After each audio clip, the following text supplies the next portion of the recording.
श्रीमद् भगवद गीता में अर्जुन का शोक और मोह दूर करने के लिए भगवान श्री कृष्ण दूसरे अध्याय के 12वें श्लोक में कहते हैं, न त्वेवाहं जातुनासं न त्वं नेमे जनाधिपाः न चैव न भविष्यामः सर्वे वयमतः परम। पूज्य स्वामी राम सुखदास जी श्लोक की व्याख्या करते हुए लिखते हैं, मात्र संसार में दो ही वस्तुएं हैं, शरीरी और शरीर, सत और असत। ये दोनों ही अशोच्य हैं। अशोच्य अर्थात शोक न करने योग्य हैं। शोक न शरीरी को लेकर हो सकता है और न ही शरीर को लेकर हो सकता है। कारण कि जो शरीरी है, नित्य है, हमेशा रहने वाला है, उसका कभी अभाव नहीं होता, और जो शरीर है सदा नष्ट होगा ही, वो कभी रह नहीं सकता। इन दोनों के लिए पूर्व श्लोक में जो अशोच्यान पद आया था, उसकी व्याख्या अब शरीरी की नित्यता और शरीर की अनित्यता के रूप में करते हैं। भगवान कहते हैं, न त्वेवाहं जातुनासं। लोगों की दृष्टि से मैंने जब तक अवतार नहीं लिया था, तब तक मैं इस रूप से, कृष्ण रूप से सबके सामने प्रकट नहीं था। और तेरा जब तक जन्म नहीं हुआ था, तब तक तू भी इस रूप से, अर्जुन रूप से सबके सामने प्रकट नहीं था। तथा इन राजाओं का भी जब तक जन्म नहीं हुआ था, तब तक ये भी इन राजा रूपों में प्रकट नहीं थे सबके सामने। परंतु मैं, तू और ये राजा लोग इस रूप से प्रकट न होकर पहले भी नहीं थे, ऐसी बात नहीं है। यहां मैं, तू और ये राजा लोग पहले थे, ऐसा कहने से ही काम चल सकता था। पर ऐसा न कहकर मैं, तू और ये राजा लोग पहले नहीं थे, ऐसी बात नहीं, ऐसा कहा गया है। इसका कारण यह है कि पहले नहीं थे, ऐसी बात नहीं, ऐसा कहने से पहले हम सब जरूर थे, यह बात दृढ़ हो जाती है। तात्पर्य यह हुआ कि नित्य तत्व सदा ही नित्य है, इसका कभी अभाव था ही नहीं। जातु कहने का तात्पर्य है कि भूत, भविष्य और वर्तमान काल में तथा किसी भी देश, परिस्थिति, अवस्था, घटना, वस्तु आदि में नित्य तत्व का किंचित मात्र भी अभाव नहीं हो सकता। यहां अहम पद देकर भगवान ने एक विलक्षण बात कही है। आगे चौथे अध्याय के 5वें श्लोक में भगवान ने अर्जुन से कहा है कि मेरे और तेरे बहुत से जन्म हुए हैं, पर उनको मैं जानता हूं, तू नहीं जानता। इस प्रकार भगवान ने अपना ईश्वरपना प्रकट करके जीवों से अपने को अलग बताया है। परंतु यहां भगवान जीवों के साथ अपनी एकता बता रहे हैं। इसका तात्पर्य है कि वहां चौथे अध्याय के 5वें श्लोक में भगवान का आशय अपनी महत्ता, विशेषता प्रकट करने में है, और यहां भगवान का आशय तात्विक दृष्टि से नित्य तत्व को जनाने में है। न चैव न भविष्यामः सर्वे वयमतः परम। भविष्य में शरीरों की ये अवस्थाएं नहीं रहेंगी और एक दिन ये शरीर भी नहीं रहेंगे, परंतु ऐसी अवस्था में भी हम सब नहीं रहेंगे, यह बात नहीं है। अर्थात हम सब जरूर रहेंगे, कारण कि हमारे अंदर जो नित्य तत्व है उसका कभी अभाव था ही नहीं और आगे भी नहीं होगा। मैं, तू और राजा लोग हम सभी पहले नहीं थे, यह बात भी नहीं है, और आगे भी नहीं रहेंगे, यह बात भी नहीं है। इस प्रकार भूत और भविष्य की बात तो भगवान ने कह दी, पर वर्तमान की बात भगवान ने नहीं कही। इसका कारण यह है कि शरीरों की दृष्टि से तो हम सब वर्तमान में प्रत्यक्ष ही हैं। इसमें कोई संदेह नहीं है। इसलिए हम सब अभी नहीं हैं, यह बात नहीं है, ऐसा कहने की जरूरत नहीं है। अगर वास्तव में देखा जाए तो हम सभी वर्तमान में हैं और ये शरीर प्रतिक्षण बदल रहे हैं।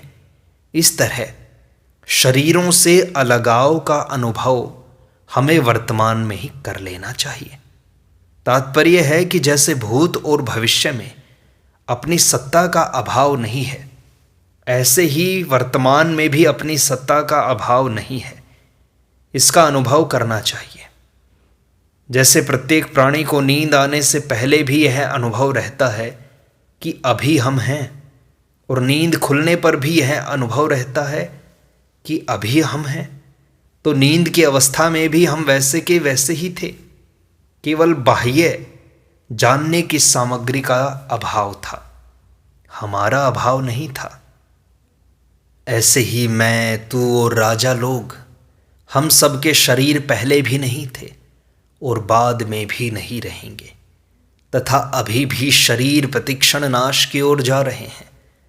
परंतु हमारी सत्ता पहले भी थी, बाद में भी रहेगी और अभी भी वैसी की वैसी ही है।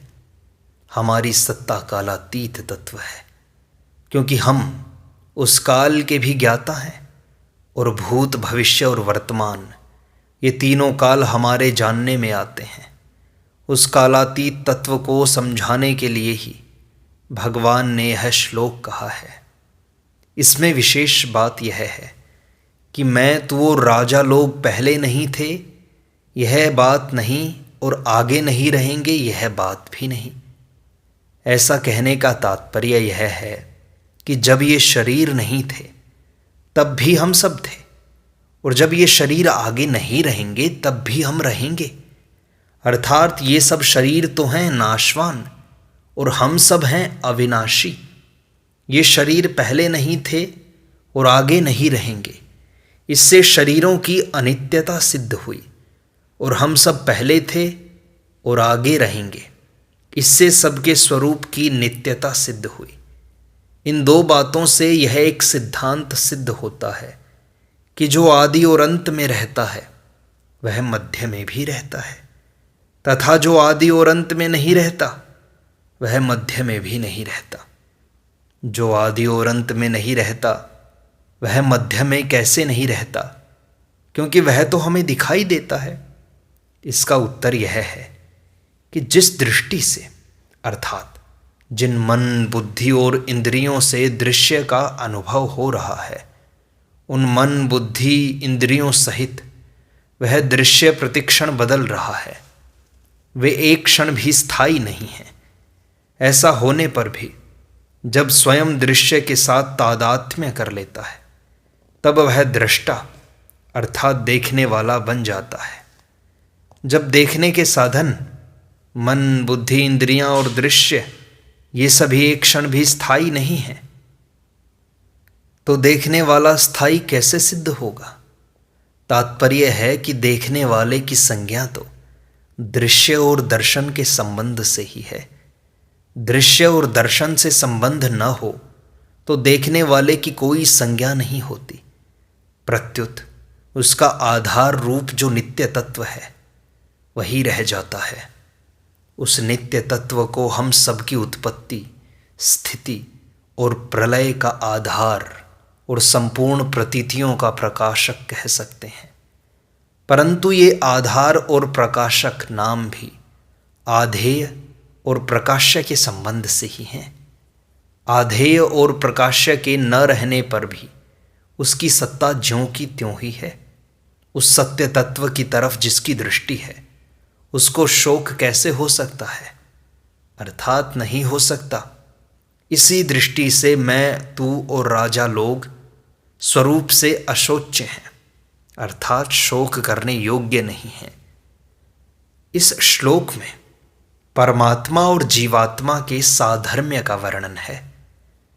भगवान कहते हैं कि मैं कृष्ण रूप से, तू अर्जुन रूप से तथा सब लोग राजा रूप से पहले भी नहीं थे और आगे भी नहीं रहेंगे, पर सत्ता रूप से हम सब पहले भी थे और आगे भी रहेंगे।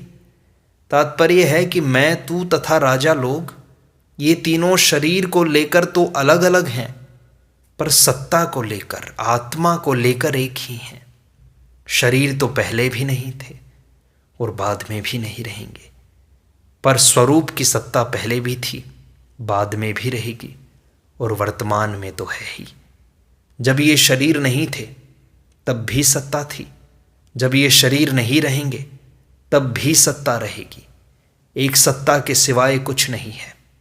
मैं, तू तथा ये राजा लोग, ऐसा कहने का तात्पर्य है कि परमात्मा की सत्ता और जीव की सत्ता एक ही है, अर्थात है और हूँ दोनों में एक ही चिन्मय सत्ता है। अहम के संबंध से ही हूँ है, और मैं का, अहम का संबंध न रहे तो हूँ नहीं रहेगा, अपितु केवल है रह जाएगा। वह है अर्थात चिन्मय सत्ता मात्र ही हमारा स्वरूप है। शरीर हमारा स्वरूप नहीं है, इसलिए शरीर को लेकर शोक नहीं करना चाहिए। भूतकाल और भविष्यकाल की घटना जितनी दूर दिखाई देती है उतनी ही दूर वर्तमान भी है।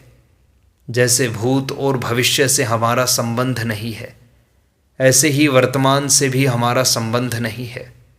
जब संबंध ही नहीं है तो फिर भूत, भविष्य और वर्तमान में क्या फर्क हुआ? ये तीनों काल के अंतर्गत हैं, जबकि हमारा स्वरूप काल से अतीत है। काल का तो खंड होता है, पर हमारी आत्मा का, सत्ता का, स्वरूप का खंड नहीं होता। शरीर को अपना स्वरूप मानने से ही भूत, भविष्य और वर्तमान में फर्क दिखाई देता है। वास्तव में भूत, भविष्य और वर्तमान विद्यमान हैं ही नहीं। अनेक युग बदल जाएं तो भी शरीरी बदलता नहीं, वह का वह ही रहता है, क्योंकि वह परमात्मा का अंश है। परंतु शरीर बदलता ही रहता है, क्षण मात्र भी वह नहीं रहता।